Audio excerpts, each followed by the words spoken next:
parent over here has asked some questions of me in the past, is that like a decade ago when John Lamont was there, it's more directed at the parents. So a parent could actually get a pamphlet that says, the kinds of checklists and things that you must do in your freshman, sophomore, junior year in order to be prepared to, when you hit that junior year, and you go start looking at colleges. And a lot of people weren't aware that it was happening. Mr. McKell is asking that question. Other people are asking. So are those, it's more directed at the parents. Are these checklists available to parents? So they're available to parents, but this kind of goes back to the thing, like, I think we have resources, but like, they're not always getting to the people that need them. I don't know, Mrs. Edmondson, do you want to add anything? Yeah. Or so we also do those, we do parent workshops starting freshman year about post-transition. Like we do one grade specific for every, we do many parent workshops. Unfortunately, attendance isn't always the greatest, and I don't know if that's communication, so that's why we're hoping that that parent group that we're going to start is going to help us, so those parents at the table can then go spread the word at the soccer games, the softball games, the choir concerts, church. So we're hoping to kind of spread the word more so we can really engage more of those parents. One thing on that. It's okay if there's not one, right? And that the fact that we will be creating, one going forward to say, okay, here's the stuff in SCORE, right? And kids are going to start right at freshman year, kind of building that resume and doing those brag sheets and things like that. But here's something specifically just for the parents. Here's what you should be doing and looking at it, and maybe re-up that every year. So if that's not happening, but that's a good resource to look forward to. I was going to say that as a parent of a junior, yes, I did attend that online workshop. I found it very informative. It gave me a little peace of mind because you start to panic your junior year on like what you need to do. Not all students communicate information to their parents, which kind of leaves you even more panicked. And also on a personal note, my daughter did also attend one of your workshops during lunch, and also found it really, really helpful. That's great. I do thank you. That's great to hear. Thank you. Yeah, she's a gem. She did communicate that to me. Thank you. Hi. Thank you so much for being here. I'm Kimberly Lane, by the way. So 2 questions for you. One is on the flip grid. So you were mentioning having folks being representative and speaking, guest speakers, students to pick from. I chair the Culture, Climate, and Community Relations Committee, and one of the parents had a great idea and wanted to echo it here, is that in an effort to recruit and attract and retain diverse talent, and because, the stats that you mentioned, one of our equity summits, they were compelling, they were shocking. That we're having such a hard time, and we're seeing a downtrend not only in people applying for teaching positions, but then also there's not a lot of representation to reflect the diverse population that we have here in the township, right, which is fabulous.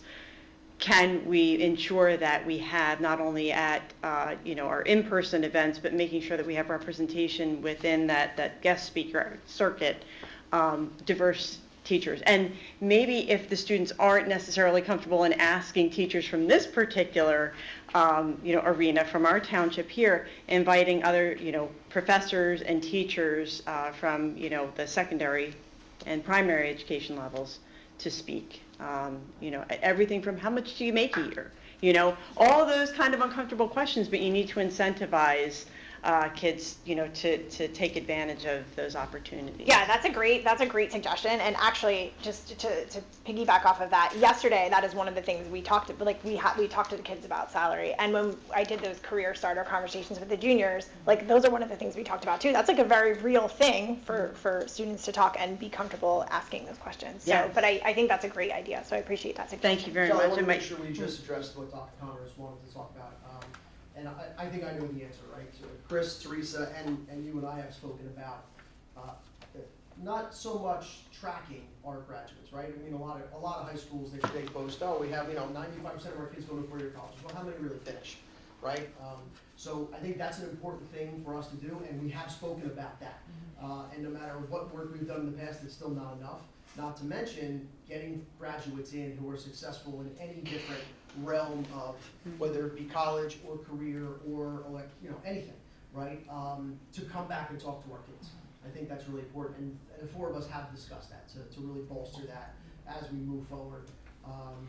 Kelly can only do so much. No, but that's on our to-do list, actually. We were just talking about that. And actually. I know that was on Dr. Connor's mind, especially Yeah. when he talks about tracking the kids. Yeah. After graduation, because that's a tough thing to do. A lot of it is self-reporting, and they report what they're doing, and a lot of it's not accurate, and so it's really it's interesting to do. But this is very personal for me because, and you were my son's teachers at that time. But Dr. Ranelli and I get together and talk about, from what I may hear, out in the community or people in here of what's important to them. And I just wanted to point out that having gone through like 3 college-bound learners, it's not apparent to a first child in a family that you start terms like FAFSA. Well, what is a FAFSA? It's a free application for federal student assistance. And then what is HESA? HESA is the Higher Education Student Assistance Authority, which basically robs you blind if you go to Rutgers and they come back. And what I'm saying is that, well, they did on one of my children. So, but when you start talking about non-college bound learners, so I've had 3 that have gone to college, but my nephew who never went to college is probably the richest kid in the family because he has his own plumbing business up in Connecticut. So it's important to have these discussions because, again, not everybody goes to college. And even if they do, and if they don't finish, and if they don't finish, it's even worse that they have low student loans and they didn't even get the degree. That's even worse. So what I'm saying is that I think it's an important topic to address. Parents do pay attention. Believe me, they pay attention when U.S. News and World Report comes out about Piscataway dropping from 113th in ranking to 144th in a year in the state, and they want to know why. And so all I'm saying is that this kinds of discussions we need to have more of. We need to, now your role, it's great that you're in that role, but we need to address it. Kelly, I'm sorry, one last quick question and point here is how you were mentioning about the profiles of the students, right, and highlighting who was going to Rutgers, who was going to Drew, who was. My only hope and my concern is for those students to make sure that there's equity, right? Not only, profiling those who are going to Princeton University, but profiling those who are going on to the career and technical and, and to the armed forces equally as important. And, to really highlight, just like Dr. Connors was saying, where you come right out, you go to Lincoln Tech, and you begin working, and as an electrician, union electrician, you're making $200,000 a year, where someone who goes for their master's, it's going to take them a while to ramp up, and they'll have those loans, just to kind of highlight that and make sure that those students aren't feeling less than because they're not going to college, where a higher percentage may be. Absolutely. Just to kind of piggyback off of that, so college signing day is May 1st, and that's typically like how, even, we've celebrated in the past, we've called it College Signing Day. Right. So when we met with the committee of students who planned it this year, Michelle Obama had come out with the Better Make Room, Reach Higher, and so they all felt very strongly that we celebrate all post-high school decisions. So on Monday, May 2nd at the high school, we're celebrating all students' post-high school decisions. The pieces of paper that they're signing just has their name, and it says I'm committed to, so it's just about their future. It's not school related. They don't have to wear, they don't have to have a college. They don't have to have a college decision. It's whatever they're choosing to do. And staff was encouraged to participate as well. So we're trying, we're starting. Hello, question over here. Yes, I'm always surprised by the fact that there's such a limited or a lower percentage of parents who don't want to fill out the FAFSA form. I think it's perceived as a very intrusive, that people want to, the government wants, or whoever wants to get into their personal business, but they don't realize how many levels that the FAFSA is just the entry level to get in no matter what, and to make any financial decisions. So some attention has to be paid, I think, to demystifying that whole process and impressing upon the parents, because this is one area that the kids really have no control over. And if you don't get that FAFSA, you're not going to get any money, and you won't be considered for many things that they would really be eligible for. So I think a lot of attention should be paid to getting the parents to see that it's an inquiry, it's not an inquisition, and it should be, they need to let people know, because their kids are probably, and the family is eligible, especially if you have several kids in college.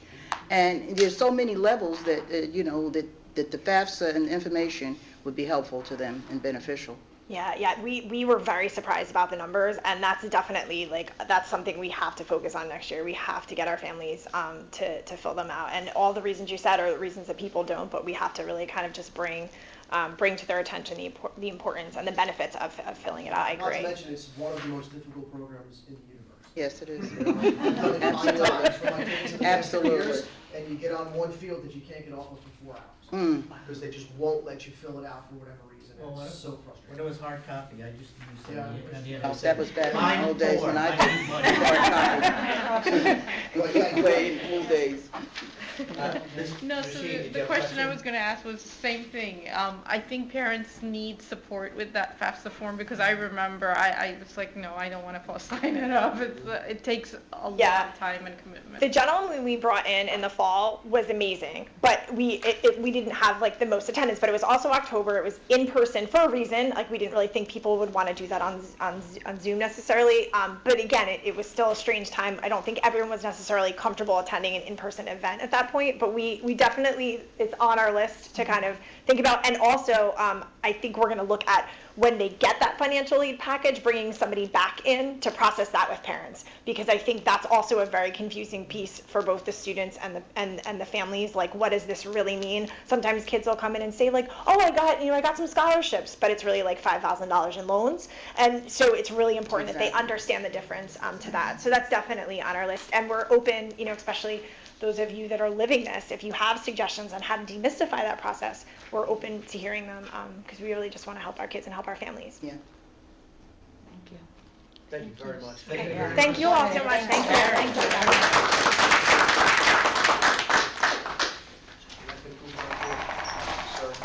Thank you, Dr. Brunelli. So we're moving on in the agenda to item 9. And item 9 is public comments on the 2022-2023 school district budget. I would ask, before I read all of this, is there anyone here from the public who wants to make a comment about the 22-23 school district budget? If there's no one here, I will not read those 4 paragraphs, and make a motion to close that. Second. Item All in 10. favor? Aye. Any opposed? Item 10 is public hearing and final adoption of the 2022-2023 school district budget. Ms. Lund? Be it resolved that the following motion identified as item A be approved as presented. Second.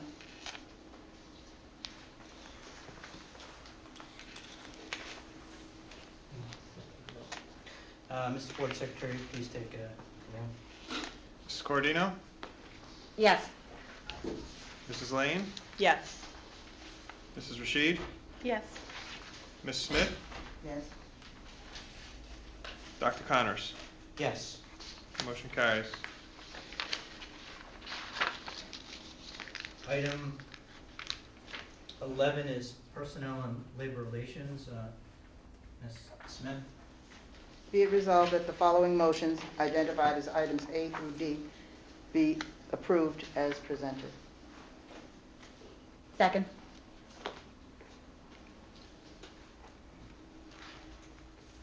Mr. Board Secretary, please take a vote. Mrs. Cordino? Yes. Mrs. Lane? Yes. Ms. Rashid? Yes.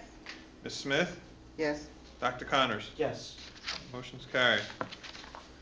Item 12 is committee reports. I believe we only had one committee that met since last meeting, and that was the Culture and Climate Community Relations. The chairperson is Ms. Kimberly Lane. Thank you, Dr. Connors. The Culture, Climate, and Community Relations Committee met on Tuesday, April the 26th, to review goals and projects for 2021-2022 year, including positive messaging, community partnerships, and wellness. For our positive messaging goal, the committee reviewed marquee messaging across the district, noting the thematic messages that are now showcased every month. March featured Women's History Month, and April is the month of hope, helping others practice empowerment. The committee then reviewed brochures created to market the district to potential employees, as well as to new and potential homeowners. Committee members made suggestions to be incorporated in the final design and distribution.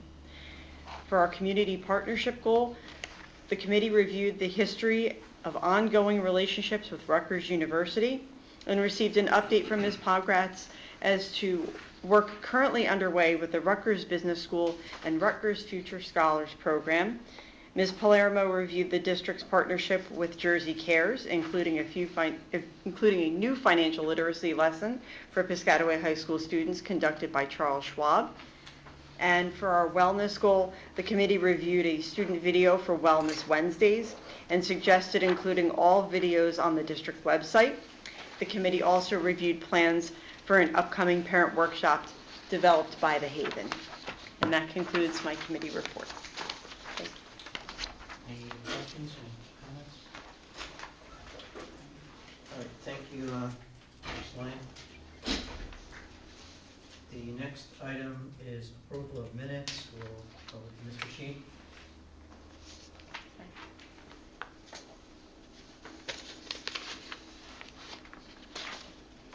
Be it resolved that the following minutes be approved as submitted.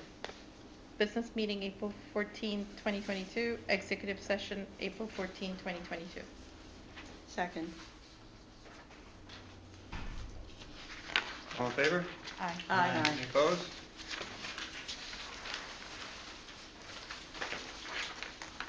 The next item is item 14, which is public comments from the floor. Is there anyone here, before I read this, that would like to address the board? Okay, then before you come up, I'd like to read that the Board of Education recognizes the value of public comment on education issues and school matters of community interest. In support of this position, the law establishes a period of public comment at every board meeting. Individuals wishing to speak must state their name and address.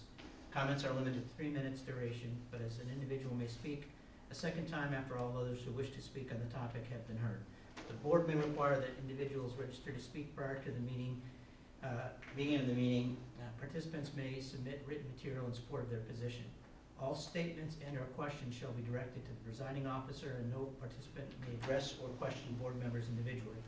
All speakers are requested to express themselves in a civil manner with due respect for the dignity and privacy rights of others whose legal rights may be affected. Please note, while it is not the board's intention to stifle comment on matters of legitimate concern to the school community, the public should be aware that if their statements violate the rights of others under the law governing defamation or invasion of privacy, they may face personal liability to the injured party. If speakers are uncertain of the legal ramifications of their comments, the board urges them to seek guidance beforehand from their own legal advisor.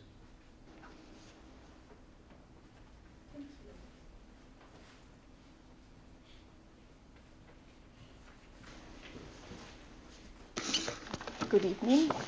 Everyone. I'd like to take this opportunity to bring up my concerns. My name is Adriana Nieto Franco. My address is 531 Longfellow Avenue in Piscataway. I'm just going to read off an email that I sent today. I'm concerned about what's been happening at the autistic class in Shore Middle School. The class seems to be understaffed pretty frequently. Okay, the class has 7 students, and many times the teacher is left alone with just 1 aide or 2. Okay, and my concern is because this has been happening pretty frequently, especially starting January after one of the permanent aides retired. There seems to be a problem, I don't know if it's with the hiring or keeping new staff on board, because I've seen many aides come and go throughout this past 4 months. And this situation is more concerning to me because I feel it creates a safety problem for the kids. God forbid something happens, a fire or whatever, and the teacher is there with just 1 aide and 7 kids. Who's going to be there to help out in a situation like this? So my main concern is the safety of all the kids in the classroom, and not to mention that I feel like the kids are not getting the education that they are entitled to. 2 kids in this classroom have a 1-to-1 aide, and most of the time this is not happening. So I wish that this matter is taken more seriously, because I am aware that this has been brought up to the principal. So. Mr. President, before the board addresses or responds to these comments, I believe, if I'm not mistaken, you are currently in litigation with the district right now over your child's own education. Am I correct about that? Yes. Okay. Everybody should be aware of that. Yes. As a matter of fact, your lawyer's sitting Yes. back of the room as I see. So. Mm-hmm. Yes, but this issue has nothing to do with the litigation that's going on right now. I'm just concerned of the understaffed classroom. Okay. Well, thank you for your comments, and I received your email today. Okay. And the district strives to hear everybody's concerns, and the board members are, legally bound that we can't respond to those. So by copying the superintendent, I have asked the superintendent to address your concerns over response. Right, and just so you know, I mean, you say take it more seriously. When I read your email, my heart dropped as well, so I apologize for the situation from myself and the district. I probably had, whether it be email or phone calls, 8 correspondence after your email. So I appreciate the information. I spoke to some appropriate people. We're going to get together in the morning and make sure we try to correct it as best as we can. Thank you.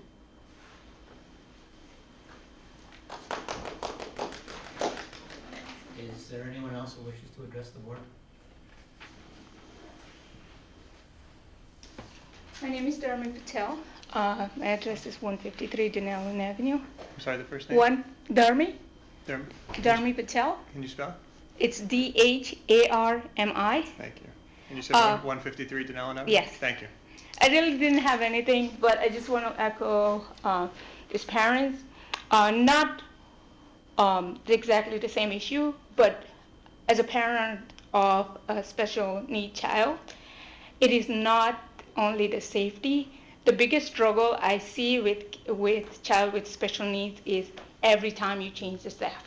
Every time, because I know with my son, if we change the therapist, it takes them few months to get them in a routine and also being comfortable with them. So if the staff is changing constantly, it is very hard for them to adapt and feel that, okay, now I can learn. Because I have experienced that during COVID time, when we were all virtual, and his speech therapist changed 3 times, and he didn't learn anything, but he was in kindergarten, so I mean, he was in preschool, I wasn't really concerned, but I'm only saying that it is not only the safety concern, it's for special need children's. It is important that we keep same faces, or I know we can't keep it. I know everybody, it's not in anybody's hand, but we can only try. It is just, I just wanted to express that that's important for special need child. Well, thank you. The consistency is extremely Yes. important, so yeah.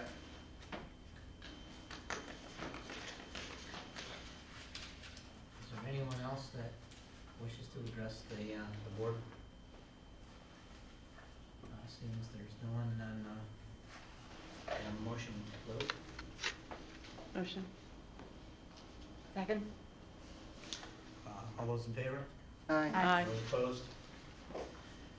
Moves us to item 15, which is fiscal plans and operations. Ms. Lane?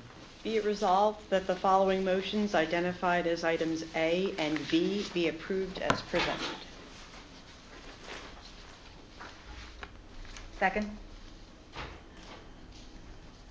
Is there any discussion? Yes, Dr. Connors. Anyone Oh, have I'm a sorry. question? I'm sorry. I'm sorry, just for the transportation bid specifications, Mr. Oliveira, with regard to that, any contractual,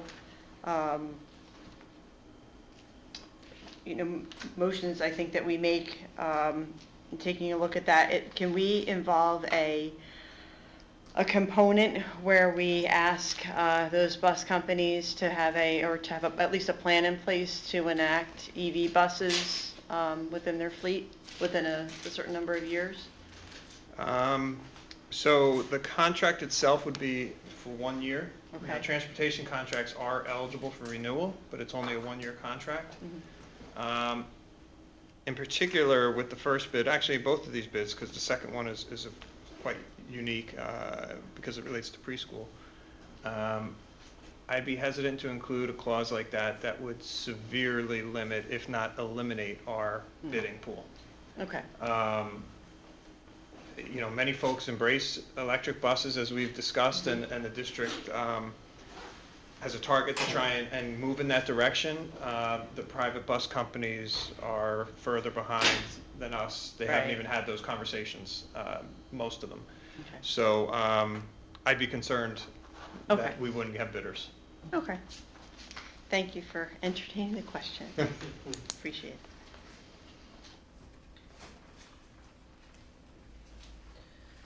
Which leads us to, no, it's an important question, because anything you pick up these days that has to do with school boards, we all up here get a magazine called The School Leader from the New Jersey School Board Association. And Ms. Lane and I discussed this, but, other districts are moving towards, there's a whole article on here on, get on the electric bus. How the Belleville School District is adding electric school buses to its fleet. So any moment in time that we could begin to discuss going down that avenue, it's important, and so it's a good point, so. Anyway, the motion's been moved and it's been seconded and we've had a discussion. Any other comments? Mr. Board Secretary, please take the roll.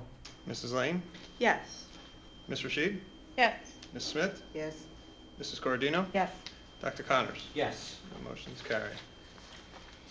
Item 16 is policy, and there wasn't anything to make any motions on? No. Okay, so we'll go past that. And we are on page 6, which is item 17 on curriculum, and Ms. Rashid? Be it resolved that the following motion identified as item A be approved as presented. Second. Is there any discussion on? Can I just ask what the 50 Strong Club is for the college tour? Chris, you want to take that? You know can what that probably is? explain it better than I can. Yeah. I'm sorry, I just, Teresa might go. Oh, you yeah, might be the expert. Whoever can, that's great. I mean, I know what it is, but you can probably. Yeah, do 50 better. Strong College Tour. So, the 50 Strong program, that Mr. Viney facilitates at the high school, they go on a college campus with that group of students. What's the 50 strong man? Yeah, that's what I mean. Like, what is the 50 strong? Yeah. I'm sorry, I didn't know that's not Yeah, it's okay. specific. Sorry, so 50 strong is, upperclassmen, and underclassmen, male, mostly, minority males who, support each other. Like mentoring. They have mentorship, guest speakers, Yeah, they get the school, fathers school. involved. They do a really nice job with the 50 strong program. Very good, thank you. We have a similar program for girls called Lift. For girls, yeah. Yeah. Yeah, so it's been in place for about 5 years now. Yeah. And the advisors and the kids do a great job of Nice. embracing what the whole mentor and peer-to-peer is all Yeah, I about. think that's important. It's been a great program, it's been around for a few years. Principal Lester attended a few in the past. An example might be where they'd have a guest speaker from graduate of St. Peter's in high school in Jersey City, who went on to then play professional football for 1 year, but that first year they broke their leg, and so now what are they gonna do for the rest of their life? And that person went on and became a very successful lawyer and knew Jason Lester, so that person would come back, now they're, in their 50s, and talk to this group about, that, NFL stands for not for long, and I'm a good example. And it was a great program, so you're getting guest speakers and keep doing that. Excellent, okay, thank you. Thanks. So, any more discussion, any comments? Then, Mr. Board Secretary, please call the roll. Ms. Rashid? Yes. Ms. Smith? Yes. Mrs. Cordino? Yes, Mrs. Lane? Yes. Dr. Connors? Yes. Motion carries. Item 18 is People Services, Ms. Coronino. be it resolved that the following motions, identified as items A and B, be approved as presented. Second? There's a second, is there any discussion, any comments? Mr. Board Secretary, please call the roll. Ms. Rashid? Yes. Ms. Smith? Yes. Mrs. Cordino? Yes, Mrs. Lane? Yes. Dr. Connors? Yes. Motion's carried. Item 19 is Administrative and Auxiliary, Ms. Coronino. be it resolved that the following motions, identified as items A and B, be approved as presented. Second?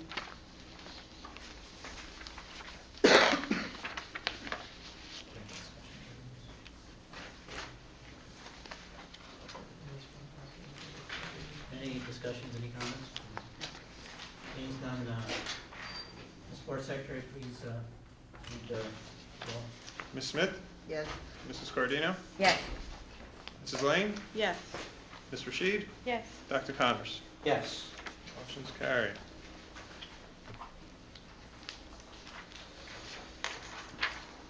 Item 20, Old Business, is there any old business? I did just want to say, since I wasn't at the last meeting, that I did go to Read Across America at, I had such a great time at Eisenhower. What great second grade students, great teacher, it was really awesome. So just wanted to say how much I enjoyed reading to those classes. Yes, and your name was actually mentioned in a Tap Into Piscataway article as one of the people Oh. that actually attended. Oh, well. On the video and What, everything. what? Yeah. All that, that's great. It was great though. They did a great job. I enjoyed, the students are just amazing. Thanks for Yeah. participating, it's important. Any old business? Leads us to new business. Anybody have any new business?